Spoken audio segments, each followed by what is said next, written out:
My boss said to me, "You're so skinny." Quote. I replied, "Yeah, I don't really eat a lot." She asked why? So I looked her dead in the eye and said, "I can't afford a lot of food." The resulting 5-minute awkward silence was the best 5 minutes of my life. Edit. Good lord, this blew up. First of all, I know this is cliché. But seriously, please don't award this post. Send the money to a charity that helps get food to people instead. As for the fraction of people yelling, "Fake." Quote. If you go to comments, I already explained the basics. If you're really that mad and that sure it's fake, try reading those first if you don't want to do and still don't believe it happened.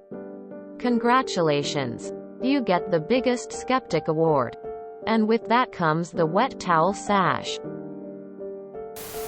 Reminds me of a boss I once had who got angry at me for taking a staycation and not going to Disney or something. He really didn't understand how I couldn't afford a real vacation on a $40K salary. Same guy refused to match an offer when I left. Just wanted to share this story here. Spouse and I were working part-time in a poor area with a resort town nearby. I worked in a nice restaurant there and would bring food home. Especially this fancy bread they had flown in from California, and people would just leave in its basket to get thrown out. So I'd save any that clearly hadn't been touched and take it home. My manager caught me doing this. It wasn't against the rules. Just a little odd. And asked me seriously if we had enough to eat. I insisted that we did. Which was mostly true. And she nodded and never said anything about it again.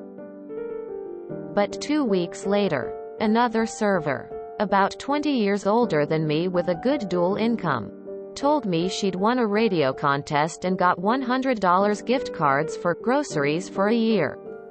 She didn't really need them, she said, and gave me like $800 in grocery cards over the next few months. It genuinely helped us out, and we were so psyched about our luck and her generosity. I literally made the connection this month. About 15 years later, that most likely the manager, the restaurant. The chef was a great guy too. Sprang for those gift cards and tricked us into accepting them. With the older servers' help.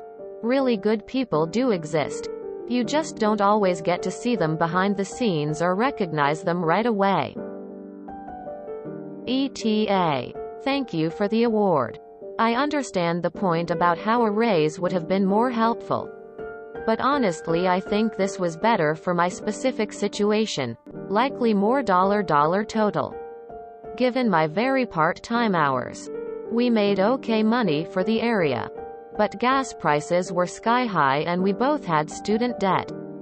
The owner came up from being a busser, like I was, to a chef, and he was a good guy. Plus they kept everyone on even during winters when it was utterly dead. Not something a lot of resort town restaurants were willing or able to do in 2008-2009. My husband and I used to say this about vacations. You should take a vacation. I don't make enough to take a vacation anywhere. Earlier this year, someone I was working with sent me a link to a plasma donation center they were going to. They were doing bonuses for new people, so you got a bunch of extra money for donating. Like over $1,000 for 8 donations. I didn't meet the weight requirement for donating and I really needed the money. I actually have a decent-ish experience with this. I was working at Aeropostale back in college and I had lost a lot of weight, and my boss asked me about it. I had been working there for 3 years and she was my new store manager for maybe 6 months. Anyways, she mentioned that my clothes looked big and that company policy was our clothes had to be in style and well-fitting. She asked if I was eating okay and I told her I was only able to afford to eat once a day, and the scheduling manager only scheduled me 10 hours a week. She asked me a few more questions about availability and whatnot. She doubled my working hours, and later after the New Year she gave me a 30-cent raise. I think minimum wage was $7.35 or something like that at the time. I was making a bit more, but that put me at $8 an hour. She scheduled me for open before class, and she would bring me sack lunches to make sure I had something to eat and let me eat while on the clock. Michaela, if you ever see this, thank you. Edit. Thanks for all the love, guys. I reached out to her to say thanks again after all these years. Reminds me of when my manager at the last restaurant asked me why I didn't just make lunch and take a break if I was so hungry. I looked him in his stupid little face and said, "You and I both know I can't afford to eat here," and that was the end of that conversation. When my family and I looked at old photos of me, my sister asked, "You were so skinny. What happened?" I reminded her that I was homeless when those pictures were taken. Some silence is more golden than others. At my old job I used to eat ramen for lunch every day. Accounting, HR, my manager all started to notice and make comments about it. So finally one day I said, "You guys all know how much I make, right?" And they finally shut up. No one eats ramen every day because they like it or think it's a healthy choice. Edit. I didn't think this would get so much traction. I used to enjoy top ramen, but eating the soy sauce version day after day after day. I don't eat meat, so no chicken, beef, or shrimp flavor. It got very, very old very, very quickly. I had a similar situation occur with an employer. It ended differently, however. Backstory. When I was in my early 20s, I was in an abusive marriage and finally left in 2015 after securing a new position at a dental office as a dental assistant. My boss approached me after a few months of employment, as he had noticed that I had lost a lot of weight and sat in my car during the lunch hour. I told him that I couldn't afford mandated health insurance. At the time, it was $300 United States dollars a month for the cheapest marketplace insurance I could find, and groceries on my salary. He didn't own the practice at the time, but he still spoke to the owner and got me enough of a raise to cover my health insurance. And he brought me meals from his own home to eat for dinner weekly. I'm pretty sure his wife was mixing in vegetables to make sure I was eating well, too. If I ever worked after 5 p.m., I was always paid well, and he'd buy food or bring Oreos for me to take home. He also convinced me to go back to school for my bachelor's degree and wrote me a wonderful letter of recommendation for my program. It's been years, but it was probably one of the only times any employer has treated me like a human being, especially in that industry. Reminds me of a similar exchange I had years back with a coworker. I hate the tax season. I always have to send the government money. I've tried changing my allowances, but I always owe some money. What about you? Do you have to pay back taxes when you file? Quote, me. No. I usually get a check back. Most of the time it's a couple $100s.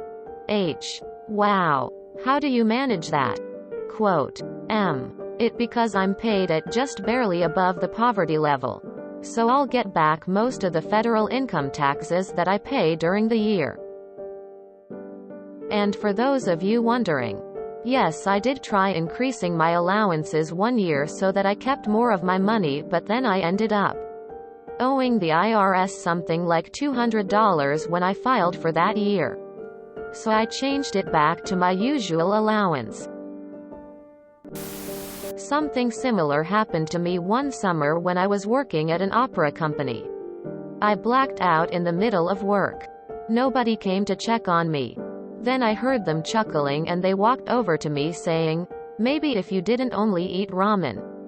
and mac and cheese for every meal. This wouldn't happen, as they left for lunch and I was expected to stay and work through my meal.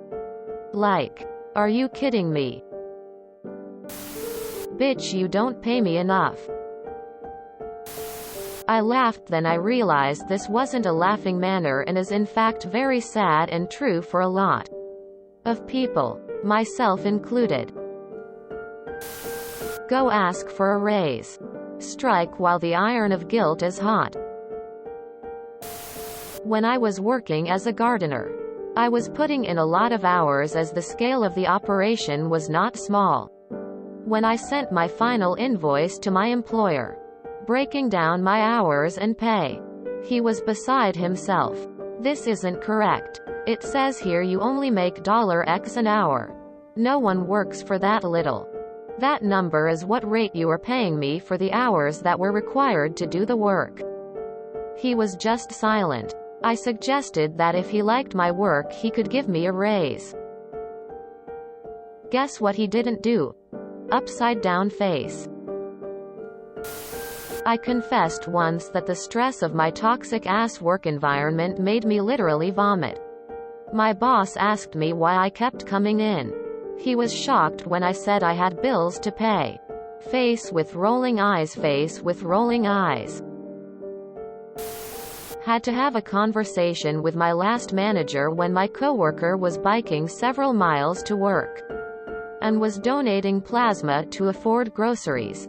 Then her protein levels were too low to be able to donate. The Manger and Company did not give a single fuck and sent us all links for budgeting training. The most sickening part is that it was an insanely profitable business that became even more profitable during COVID. When I worked at a restaurant I gained 20 pounds stuffing my face there. And I'd steal lots of groceries from them. $12 per hour isn't gonna cut it anywhere when rent is $1,200, mo. Tiny Tim wasn't tiny because he was young.